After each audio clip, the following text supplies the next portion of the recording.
네, 감사합니다. 우리 지난주부터 우리 동행 시리즈로 우리가 함께 말씀을 나누고 있죠. 우리 지난주에는 에녹을 함께 나눴고요. 오늘은 요셉의 삶을 통해서 또 우리가 삶 속에서 그대로 또 적용하고 경험하는 그러한 시간들이 되기를 원합니다. 요셉 하면 떠오르는 단어가 형통이더라고요. 그죠? 형통이 먼저 떠올라요. 요셉 하면 형통. 그 노예로 팔려갔다가 그 노예로 팔려나간 그 나라의 총리가 되는 제2인자가 되는 그런 형통을 누린 삶, 이것이 가장 먼저 떠오르는 그 단어인데, 그런데 그런 것 치고는 요셉의 삶 속에서는 정말 고난의 연속이었어요. 어떻게 이렇게 삶이 꼬여도 또 꼬이는지, 누구도 이렇게 예상하지 못할 그런 일들을 만나게 돼요. 그것도 자기의 잘못이 아니라 자기가 받은 축복으로 인해서 일어나는 일들이 대부분이라는 거예요. 자신에게 복으로 주어진 것들이 오히려 화가 되어졌던 그런 삶을 살아가는 것을 보게 됩니다. 선천적으로 가진 자신의 복, 아버지의 그 지극정서 아주 특별한 사랑을 받았죠. 야곱에게 특별한 사랑을 받은 것, 그리고 하나님이 꿈을 주세요. 꿈은 자기가 꾸려고 꾸는 것도 아닌데 하나님이 2번이나 그 꿈을 주세요. 그 꿈으로 인해서 이 아들 그 나머지 형들에게 얼마나 미움을 받는지. 그래서 또 그뿐만이 아니에요. 후에 보면은 너무나 잘생긴 것 때문에 또 그것이 화가 되더라고요. 그러니까 이 요셉은 자기가 가지고 있는 모든 복이란 복이 전부 화로 연결되어지는 그런 것을 보게 돼요. 그렇지만 이 하나님께서 하나님의 그 함께하심으로 인해서 이 총리가 되는 것은 30세가 됩니다. 30세 이제 총리가 될 때까지 10년의 그 기간 동안에 하나님께서 다루어 가시는 그런 과정 속에서 오히려 요셉은 하나님께 다름을 받으세요. 그리고 성숙해져 가고 또 하나님의 그 뜻을 진짜 꿈대로 이루어지는 그것을 보게 돼요. 절대로 하나님과 동행하는 그것이 없다면 견뎌낼 수가 없는 그러한 상황들이 굉장히 많았다는 것을 알게 됩니다. 또한 하나님께서는 요셉을 그렇게 사랑하시지만 그냥 순탄한 방법으로 이끄시지 않았다는 거예요. 엄청난 나락으로 떨어지는 그러한 일들을 몇 번씩이나 그렇게 경험을 하게 되는 거죠. 그런데 바닥으로 진짜 내동댕이 쳐진 것 같은 그러한 모습 속에서 오히려 요셉은 하나님과 동행하는 것을 배워요. 그래서 끝까지 하나님께서 형통케 하시는 그러한 삶으로 인도되어진다는 것을 알게 됩니다. 그래서 첫 번째로 제일 먼저는 이 요셉이 경험한 건 뭐냐면 아주 이제 마일드하게 시작해요. 모든 사람들이 겪을 수 있는 그러한 일들이라고 볼 수가 있어요. 형제들이 12의 형제죠. 마지막 베냐민, 요셉의 동생이 있었고, 요셉과 마지막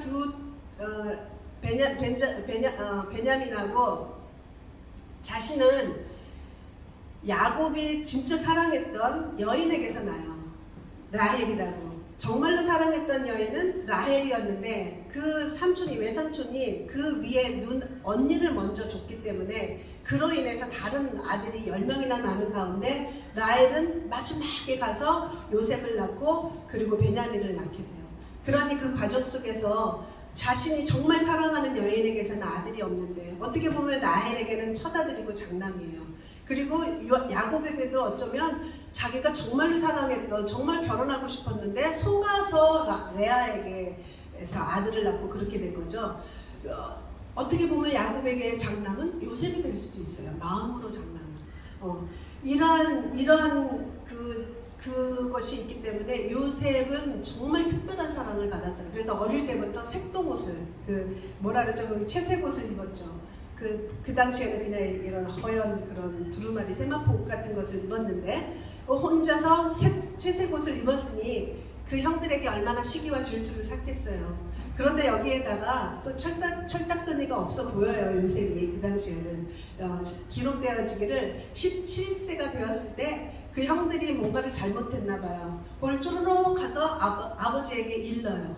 얼마나 그게 밉상이겠어요. 그렇잖아도 미워 죽겠는데, 그렇잖아도 미워 죽겠는데 거기다가 자기네들 잘못한 걸 아버지한테 가갖고 쪼르륵 가서 일러버치고 그러는 그러한 모습을 보였던 미성숙한 그런 모습을 보였어요. 이게 첫 번째라고 볼 수가 있어요. 두 번째는 꿈이에요. 꿈. 이거는 정말 요셉이 자기가 의도한 것도 아니고 하나님이 주신 꿈을 두 번이나 꿉니다. 첫 번째 꿈은 곡식단을 각자마다 그 형제들이 곡식단을 다 세우고 있는데 요셉의 곡식단에 모두 형들의 곡식단이 절을 하는 모습을 그런 꿈을 꾸는 거예요. 근데 또 요셉이 아직까지도 성숙하지를 않아서 이 꿈을 꾼 것을 쪼르륵 다 그냥 있는 데서 얘기를 해요. 그냥 아버지한테 살짝 얘기하거나 이런 모르는데. 그랬더니 이 형들이 그렇잖아도 미운데 거기에다가 우리가 너에게 절을 한다고? 너가 왕이 되겠다고? 막 이러면서 이제 미움이 점차 더 극대화되기를 시작해요. 그러더니 급기야 두 번째 꿈까지 꾸죠. 이번에는 해와 달과 11별이 자신에게 절하는 것. 이것을 보는 거예요. 그러니까 이번에는 또 아버지까지 그러면 도대체 우리까지도 막 이렇게 이제 화가 난 거죠. 그런데 아버지는 마음에 그것을 품어요. 마음에 살짝 품고 있고 그 형들은 이제 바람만 스쳐서 서로 부딪혀지면 불이 날 것 같은 막 그런 모습으로 이제 막 마음에 시기와 질투로 불이 타기 시작을 하죠. 그래서 급기야 요셉을 죽이고 싶은 마음까지 들어요. 그 시기 질투라는 것은 그렇게 맹렬해요. 사람의 목숨까지도 해치고 싶어하는 그런 모습을 보인다는 거죠. 그래서 어느 날 아버지가 형들이 먼저 나가서 양들을 치고 있는데 요셉을 난 참 이게 이해가 안 되는 부분이 그 거리가 굉장한 거리거든요. 요셉을 따로 보내요. 형들한테 가서 형들도 잘 있고 양들도 잘 있는지 한번 봐라. 이것을 보면 야곱이 한번 그 모습 보여드릴게요. 제가 여태까지 하나도 안 넘겼군요. 네. 자, 요셉이 간 길을 보면은 살고 있던 데가 헤브론 골짜기라고 되어 있어요. 헤브론 골짜기에서부터 밑에 아래에 있는 헤브론 골짜기에서부터 베델로 가고 베델에서 베델로 가는 것이 아니라 거기 가는 길이죠. 세겜으로 가요. 그러니까 세겜으로 가고 그 다음에 도단, 저 꼭대기에 있는 도단으로 가는데 그러니까 세겜에서 양을 치고 있더라고. 그래서 세겜으로 가는데 사람들은 거기 가니까 없는 거예요. 사람들이 도단으로 간다고 하더라. 그래서 요셉이 도단으로 가서 그들을 만나게 되는 거죠. 이렇게 이 먼 길을 아버지가 보내요. 보내는데 이 거리가 한 70, 80km 정도 되는데 거기가 골짜기가 있기 때문에 오르락 내리락 하는 것까지 다 합하면 한 150km 정도 되지 않을까 싶은 150km를 걸어서 혼자서 간다라는 것은 이거 보통 일이 아닌데 야곱이 훈련시키려고 했던 것 같아요. 근데 이것도 하나님의 계획 안에 들어있다는 것을 볼 수가 있죠. 그래서 요셉이 오고 있으니까 형들이 멀리서 보니까 요셉이 오고 있는 거예요. 꿈꾸는 자가 온다 하면서 이들의 마음속에는 요셉에 대한 그 시기와 질투와 이것이 아주 가득 차 있을 때였죠. 꿈꾸는 자가 온다 하면서 자신들끼리 이제 막 의논을 나누는 거예요. 우리 죽이자. 이게 진짜 보통 일이 아닌 거죠. 죽이자까지 나와요. 죽이자. 그런데 그 중에서 처자들만이 죽일 필요는 없다. 그래서 구덩이에다가 집어넣어요. 마른 구덩이, 깊은 구덩이, 혼자서 빠져나올 수 없는 그런 구덩이에다가 넣게 됩니다. 그게 말이 돼요. 정말 형들이 안녕한지 그것을 알기 위해서 온 동생을 구덩이에다가 지금 가두고 있는 거예요. 거기에서도 계속해서 이제 막 우린 죽이자, 아니면 살리자, 아니면 누구에게 팔자, 막 이런 이야기들이 막 오고 있는 가운데 마침 미디안의 상인이 지나가는 거예요. 미디안의 상인이라고 하는 것은 저 윗지방에서 좋은 물건들을 사다가 지금 애굽으로 가고 있는 중이에요. 굉장히 긴 거리를 가고 있는 거죠. 애굽으로 가려고 하다가 그들을 만나게 되는 거죠. 그래서 형들이 요셉을 그들에게 팔아요. 이건 20냥이에요. 20전을 받고 그리고 팔려갑니다. 한번 상상을 한번 해보세요. 너무 진짜 기가 막힌 일 아니에요? 진짜 사랑만 받고 여태까지 아버지의 사랑에 색동은 입고 채색 옷 입고 살아왔던 정말 얼마나 귀공자같이 자랐겠어요. 그 안에서 그러니까 처음에 양치로 보내지 않은 것을 보면 아버지가 끼고 살았던 것 같아요. 그런 것 같은데 이게 웬일이에요. 부정에 갇힐 뿐만 아니라 이제 미디안 상인 전혀 뭐 말도 못 알아듣는 그런 사람들 아니었을까 싶어요. 뭐 무슨 뭐 아람어가 공통 언어라고는 했지만 어찌됐든 어떤 상인에게 끌려서 이 노예로 인신매매하려고 데려가는 사람이랑 뭐 극진하게 모셨겠어요? 얼마나 가면서 뭐 그냥 허드렛 일 시키고 무거운 건 들게 하고 그랬겠어요. 이게 진짜 완전 귀공자가 무슨 대기업의 그냥 그 만화들이 어느 날 갑자기 그렇게 되어진 것 같은 느낌? 그런 느낌으로 이 요셉은 그렇게 해서 애굽으로 팔려가게 됩니다. 애굽으로 가는데 이 사람들이 인신매매를 하는데 마침 그 보디발이라는 애굽 왕의 시위대장이 있어요. 굉장히 높은 사람이죠. 왕을 호위하는 그러한 자리라면 왕의 목숨이 왔다 갔다 해요. 그러니 왕의 신뢰를 받는 것은 얼마나 극진하겠어요. 뭐 순식간에 맘만 먹으면 왕을 칠 수도 있는 그러한 위치에 있는데 그러한 사람에게 팔리게 됩니다.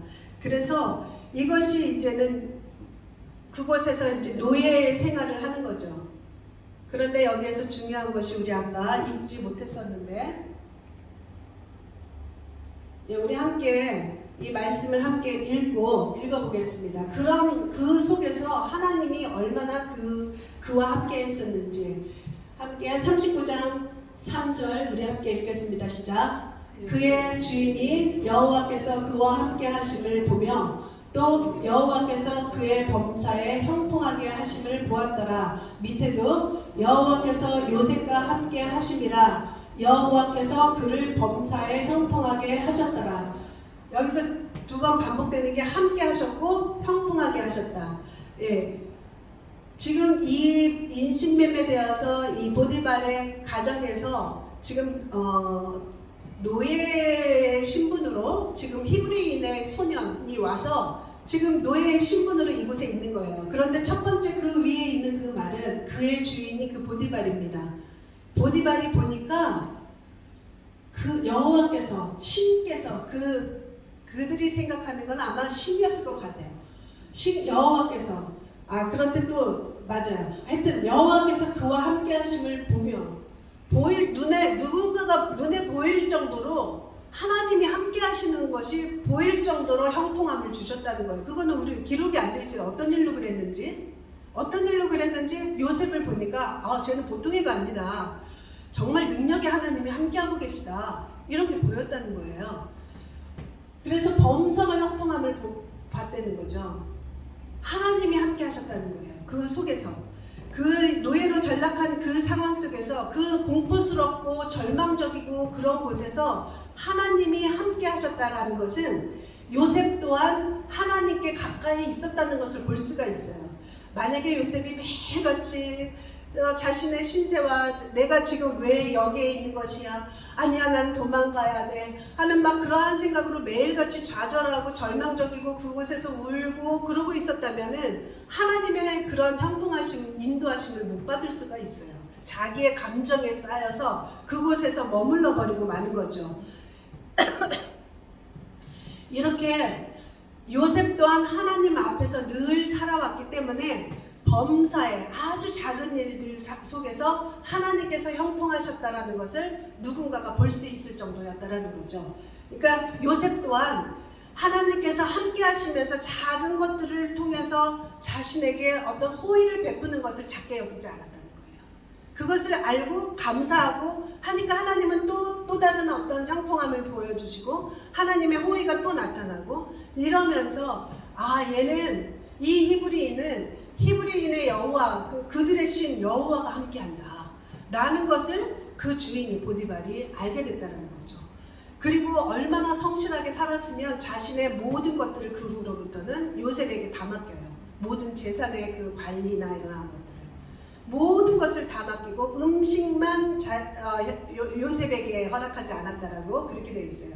요셉은 나중에 아내만 허락하지 않았다고 하는데 이 글을 읽다 보면 음식 부분만 요셉이 관여하지 않고 모든 것을 요셉의 손에 맡겼다는 거예요. 그러니까 완전히 최고의 그 신뢰를 얻었던 것을 볼 수가 있죠.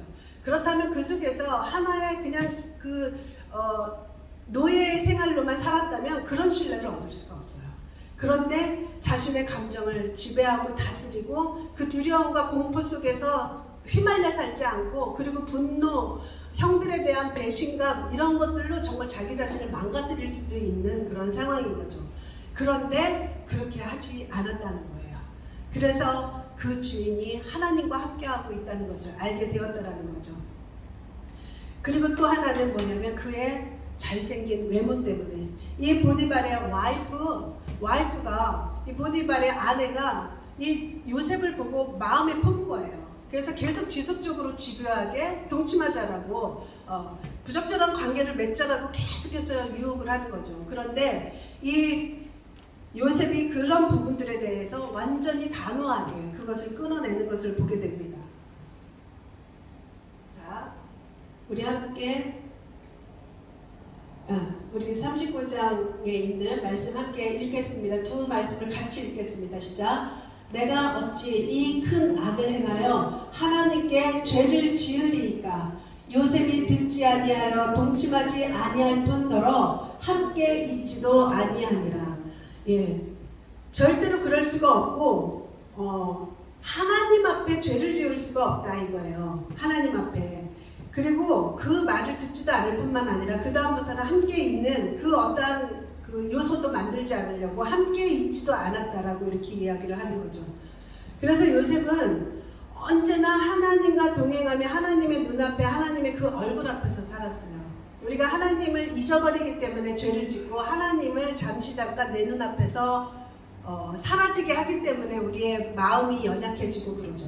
그런데 하나님 앞에서 살았던 요셉을 보게 돼요. 그러니까 하나님과 정말 처음부터 끝까지 동행한 그러한 삶을 살았다고 볼 수가 있는 거죠. 그런데 여기에서 끝난 것이 아니라 이 보디발의 아내가 너무나도 악하게 마지막으로 또 집요하게 한 번 더 막 옷자락을 붙들어 가면서 그렇게 했을 때 이 이야기를 하면서 도망을 가게 돼요. 그랬는데 이 보디발의 아내가 오히려 거꾸로 뒤집어 씌워서 그 옷자락 벗어놓고 도망간 그 옷자락을 들고 요셉이 나를 겁탈하려고 했다. 겁탈하려고 해서 이 봐라, 이 옷이 증거다 라고 하면서 그 일 이후로 그것 때문에 요셉은 감옥에 갇히게 돼요. 이게 웬일이에요 진짜. 선하게 모든 것을 하나님의 뜻 가운데서 이루어 가고 있는데 날로 이제야 조금 거기서 총무의 역할을 하면서 적응되어 갈 만하니까 감옥으로 가게 되는 것을 보게 되는 거죠. 이거 정말 있을 수가 없는 일입니다. 이게 정말 요셉이 하나님과 함께 동행하지 않았다면 정말 좌절할 수밖에 없는 것 같아요. 꿈이나 주시지 마시지. 그 꿈 때문에 내가 내 형의 그 시기질주를 받았고 그 형들이 이 동생을 팔 때 그런 이야기를 합니다. 그 꿈이 어떻게 되어지는지 보자 이랬어요. 이렇게 판다면 분명히 그 꿈은 이루어질 수가 없다. 쟤는 이제 노예로 팔려가는데 누구도 그렇게 생각하겠죠. 그런데 이 동생이, 이 요셉이 정말 그것을 잊지 않고, 나는 요셉이 그 꿈 때문에 살았다라고 생각하지 않아요. 꿈 때문에 살았다고 많이들 이야기를 하죠. 그런데 그게 아니에요. 매 순간 그냥 하나님 앞에 사는 거예요. 매 순간 하나님 앞에 살면서 하나님 앞에서 그냥 최선을 다해서 사는 거예요. 그러니까 그 꿈도 마지막에 이루어진 거지. 요셉이 그 꿈만 가지고 살았다면 아마 오히려 더 도망갔을 거야. 내가 이럴 사람이 아니야. 내 형편은 이런 형편이 아니라 나는 여기서 도망가야 돼. 어떻게 하든지 빠져나가야만 해. 하면서 뭔가 막 몸부림치면서 자기 자신이 그 꿈을 이루려고 어떤 모습을 취하지 않았을까 싶어요. 그런데 오히려 그냥 처해지는 상황 속에서 하나님 앞에 그냥 최선을 다해서 사는 것밖에는 없다는 것을 볼 수가 있어요. 그 하나님과 동행하는, 하나님을 바라보고 살아가는 그것이 없었다면 진짜 무너질 수밖에 없는 거죠. 매일 진짜 그 노예로 있었던 보디발의 집에서뿐만이 아니라 이 감옥에는 얼마나 그랬겠어요. 그 감옥에 딱 갇혀갖고 좁은 공간에서 자기 혼자 울기도 좋고, 혼자가 아니죠. 감옥 그 죄인들이 또 있을 테니까. 그런데 얼마나 그랬겠어요. 거기서 매일 진짜 두 무릎에다가 얼굴 박고 거기서 고개도 들지 않고 먹지도 않고 그랬을 것 같아요. 많이 그럴 것 같아요. 그죠? 그러면서 좌절하고. 그런데 요셉은 그러지 않았다는 거예요. 또 여기에서도 아까 마지막에 두 번째 주셨던 그 말씀처럼 그 간수도 또한 하나님께서 함께하고 계셨다는 걸 볼 수 있어요. 하나님께서 함께하고 계시는 그 감옥 속에서 어떻게 볼 수 있을까요? 감옥에 갇힌 상태에서 무슨 큰 일이 일어날 것도 없는데, 그죠? 그런데도 뭔가 달랐다는 거예요.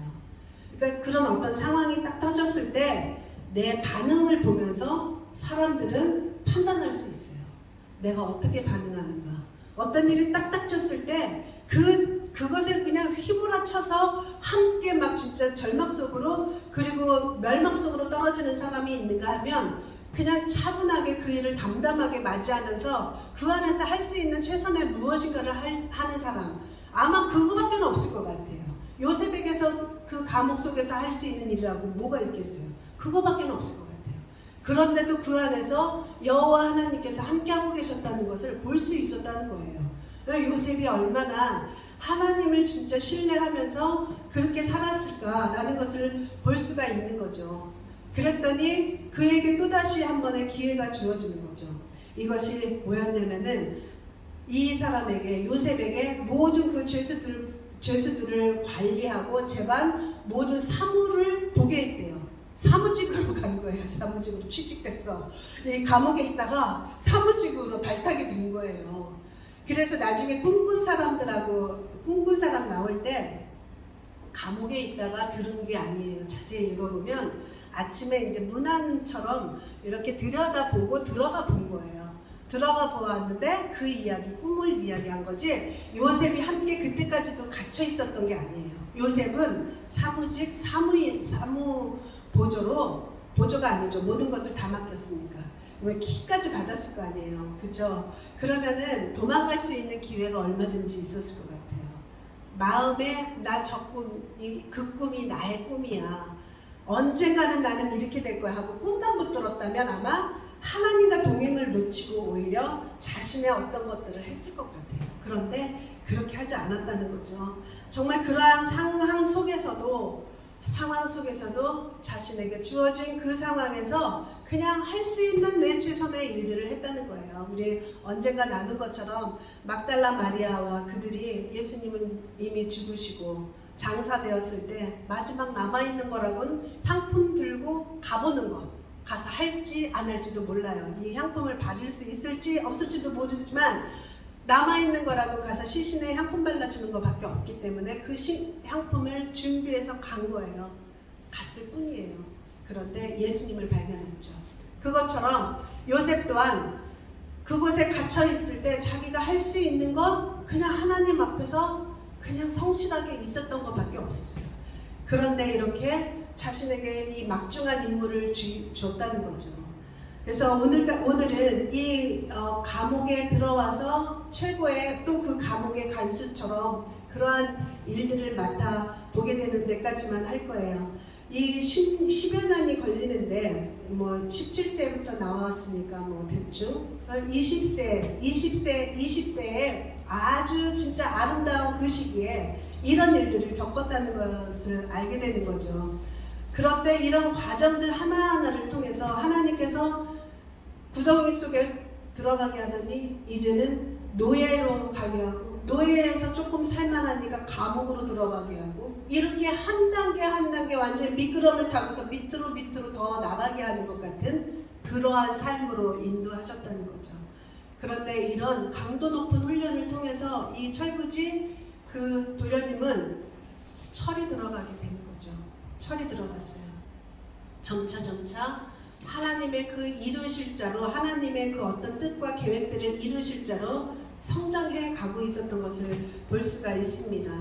그래서 우리에게 또 주시는 그 말씀이 우리에게 어떤 상황들이 정말 내가 예상하지 않았던 방법으로 막 치닫고 갈 때에도 정신만 똑바로 차리고 하나님 앞에 하나님만 바라보며 하나님과 동행하고 가기만 하면 돼요.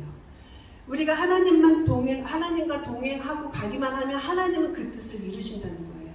내가 무엇인가를 하려고 발버둥 치면 칠수록 오히려 늪으로 더 깊이 빠져들어가는 것처럼 요셉이 오히려 거기서 힘을 빼고 하나님께서 어떻게 하시든 그 속에서 내가 할 수 있는 최선의 것을 성실한 모습을 보이고 그러한 것들로 인해서 자신에게 이렇게 열려지는 기회들이 있었다는 것을 보게 되는 거죠. 이것을 보면 정말 그 하나님은 하나님이 사랑하는 자를 그리고 그를 부르신 자를 그렇게 쉽게 가게 하시지는 않더라고요. 엄청난 그런 시련 속에서 정말 하나님이 그 사람을 만들어가는 것을 볼 수가 있어요. 그래서 하나님과 동행하기 때문에 우리는 그런 일들을 이겨나갈 수가 있는 거죠. 요셉이 저는 그걸 바꿔서 진짜 얘기하고 싶어요. 꿈 때문이 아니에요. 정말 그 꿈 하나님 주신 그 꿈이 이루어질 거야. 그 꿈만 생각하면 더 조급해요. 그런데 매 순간순간에 하나님과 동행했기 때문에 작은 것들에서 감사할 수가 있었고, 만약에 그 꿈을 바라봤다면 우리 형제들, 우리 부모들이 내 앞에서 절을 하는 모습이었다 라고 생각을 한다면 그게 어떤 상징성으로 내가 굉장히 높은 그런 사람이 되나? 라는 생각을 했다면 아주 작은 형통이 눈에 보이지도 않았을 거예요. 형통이라고 생각지도 않았을 거예요. 오히려 그것이 아니 내가 진짜 왜 이러고 있어야 하는데요 하나님 하면서 매일같이 하나님께 대들고 하나님께 따지고 그랬을 것 같아요.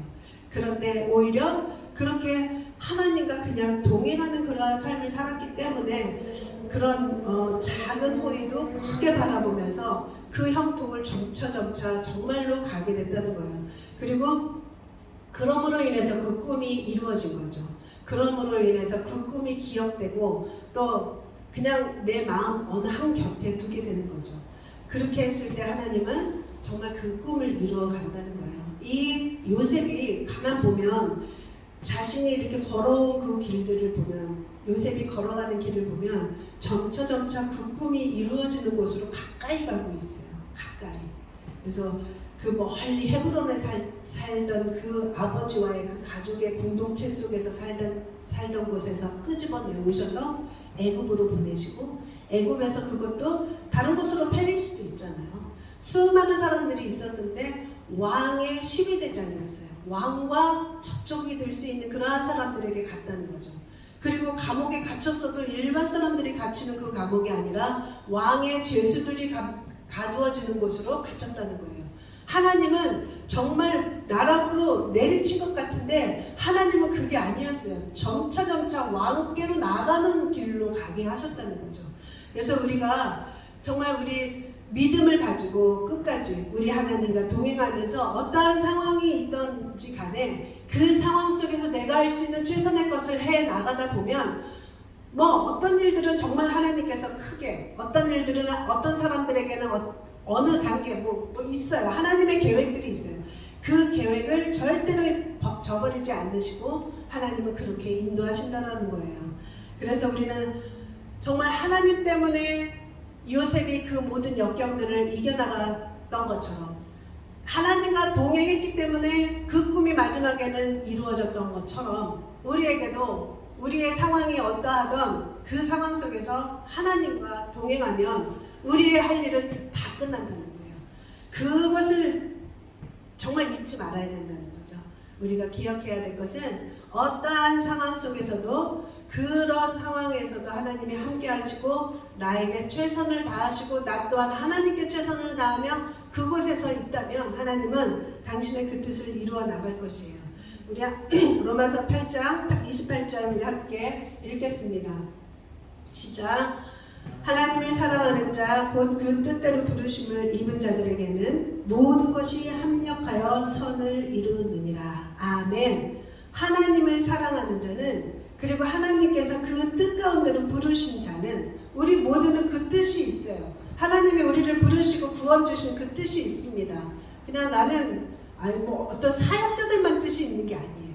우리 모두에게는 하나님이 뜻이 있어서 부르셨다는 거예요. 그 뜻대로 부르심을 받은 자의 삶에는 어떤 모습이 나타난다 할지라도 결국 하나님은 그 뜻을 이루어내십니다. 선으로 이루어 나가시는 거예요. 하나님의 그 계획대로 이루어 주신다는 거죠. 그래서 그 과정 속에서 하나님은 우리들의 인품과 우리들의 성격, 성품, 우리들의 이런 모습들을 하나님의 형상을 본받는 자가 된다는 거죠. 그래서 그 다음에 나온 말씀 함께 읽겠습니다. 시작. 하나님이 미리 하신 자들로 또한 그 아들의 형상을 본받게 하기 위하여 하나님의 형상을 본받는 자로 만들어가는 과정인 거예요. 요셉이 쭈르륵 아버지 한테 형들이 그렇게 했어야지 그러면서 이렇게 철부지같이 굴었던 그러한 모습이 아닌 정말 그 애굽의 제2인자로서의 삶을 살아갈 수 있을 만큼의 그러한 자. 그래서 다 이스라엘을 그곳에서 이스라엘이라는 민족을 형성하게 하는 데 쓰임을 받잖아요. 나중에 이제 다 데리고 와서 그렇게 되어져 가는 과정들을 하나님은 허락하셨다는 거예요. 하나님이 늘 요셉이 그렇게 나락으로 들어갈 때 마음 아프시겠죠. 거기에서 혹시라도 잘못된 일들을 당하고 그랬을 때 얼마나 그 마음이 아프겠어요. 하나님도 우리 부모들의 마음처럼 요셉이 그냥 편안하게 하나님 뜻 이루는 거 그렇게 원하실지도 몰라요. 그렇지만 그것을 감당해내기 위해서는 이 시간 동안에 이 요셉을 다뤄가야만 했던 그런 시간이었다는 거죠. 그래서 우리는 정말 하나님과 함께 하는 것, 동행이라는 것은 같은 곳을 함께 바라보고 같은 곳을 함께 가는 거예요. 하나님이 같은 곳을 바라볼 때, 어느 곳을 바라볼 때 나도 그곳을 바라보는 거죠. 그리고 같은 곳을 그렇게 가는 것입니다. 그래서 그냥 뚜벅뚜벅 걸어가는 거예요. 함께 걸어가는 거예요. 내가 가다 보면 때로는 웅덩이에 빠질 때도 있고 누구에 의해서 누가 나를 웅덩이에 진짜 그야말로 집어넣어서 그곳에서 있을 수도 있고 보디발의 집에서 팔려서 노예 같은 신세가 될 수도 있고 감옥에 들어가서 정말 나의 모든 자유를 잃어버리고 내가 누군데 감옥에 왜 들어오지? 억울한 일을 당할 수도 있고 그러한 일들이 다 있어요. 함께 동행하고 있어도 하나님과 함께 가고 있어도 그런데 그 모든 것들을 하나하나를 통해서 선을 이루어 가신다는 거죠. 그래서 그것을 우리가 기억하기를 원합니다. 한 차례 한 차례 떨어질 때마다 오히려 하나님의 계획으로 더 인도되어진 것처럼 우리 또한 한 차례 한 차례 그런 것들을 경험할 때마다 우리가 더 하나님의 뜻을 이루어 나가는 그러한 존재로 서나가기를 원합니다. 정말 우리 그런 삶이 되기를 원해요. 그래서 반드시 그런 열매를 맺어주기를 원합니다. 그래서 어떤 일을 만나서 그 일에 멈춰서서 그냥 모든 것 내팽개치고 나 이것도 못하겠고 저것도 못하겠고가 아니라 오히려 그냥 꾸준히 걸어가는 거예요. 하나님을 헌신했던 자리에서 그냥 꾸준히 가는 거예요. 내 생활이 어떻게 됐고 내 모습이 어떻게 되었던 하나님을 사랑하는 그 모습이었다면 꾸준히 사랑하는 거예요. 하나님께 예배드리기 시작했다면 그냥 꾸준히 예배드리는 거예요. 어떤 상황이 어떻게 오든지 간에 이것이 바로 동행입니다. 하나님은 어떤 일이 만나졌을 때 이 일을 다 포기하고 뒤로 하고 그냥 머리 박고 울고 있는 그것이 아니라 정말 꾸준히 걸어가게 하는 것이 하나님의 뜻이고 하나님의 계획입니다. 그것이 바로 우리의 동행을 말해주는 것이죠. 그래서 우리 정말 그렇게 해서 요셉이 하나님의 계획을 완전히 이루었던 것처럼 우리 또한 하나님이 뜻하신 바 부르신 그 뜻들을 다 이루어 나가기를 원합니다. 아멘. 우리 다 함께 자리에서 일어나셔서 이 요셉의 삶에서 이루어졌던 그런 일들을 생각하면서 우리 함께 찬양합니다.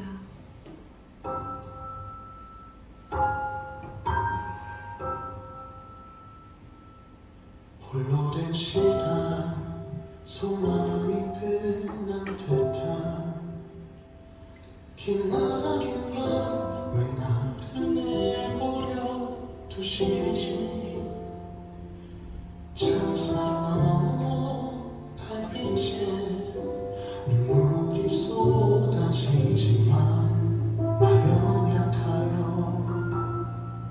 알 수 없으나 이조차 당신의 뜻이라면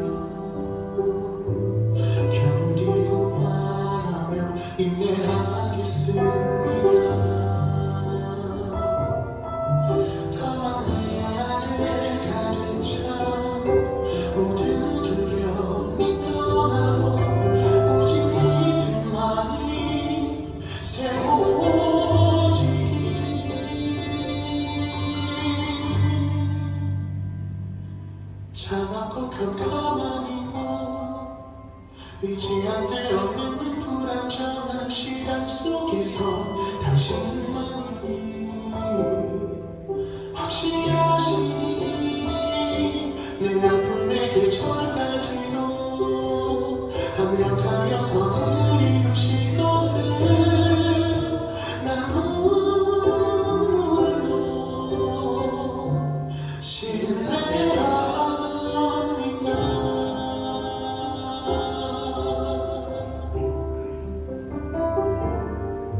이조차 당신의 뜻이라면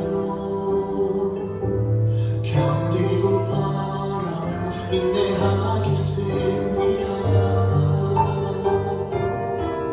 다만 내 안에 가득 찬 모든 의심이 떠나고 오직 소망만이 세워지길 차갑고 캄캄하고 의지할 데 없는 불안정한 시간 속에서 당신만이 확실하시니 내 아픔의 계절까지도 완벽하여서 이루실 것을 난 홀로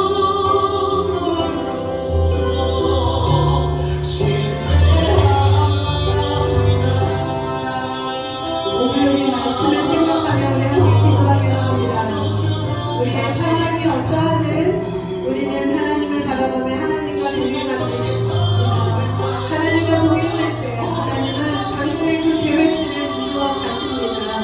우리 그 말씀을 생각하고 요셉이 맞았던 그 험난한 길들을 걷지 않게 우리는 작은 길에서 때로는 넘어질 때가 있습니다. 우리 아버지 하나님께 고백하면서 어떠한 상황 속에서도 하나님께 예배하고 하나님께 헌신하며 하나님을 사랑하는 일에 저버리지 않고 멈추지 않고 끝까지 완주할 때까지 끊임없이 우리 하나님을 사랑하고 하나님을 예배하고 하나님께 헌신하는 그러한 삶을 통해서 하나님께서 당신의 뜻을 이루기를 원합니다. 우리 함께 기도하겠습니다. 하나님 아버지 감사합니다.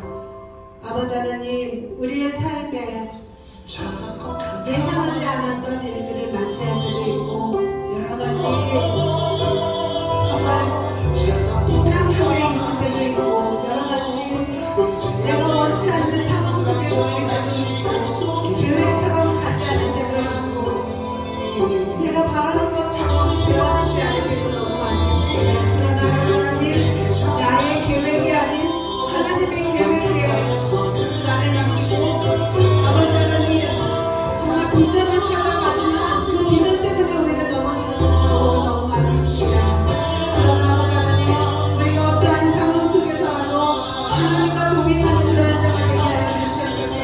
하나님과 동행하며 그때 그 순간에 내가 할 수 있는 최선의 것을 하며 아버지 하나님의 그 계획하심이 이루어지는 것을 우리가 경험할 수 있도록 인도하여 주시기를 간절히 원합니다.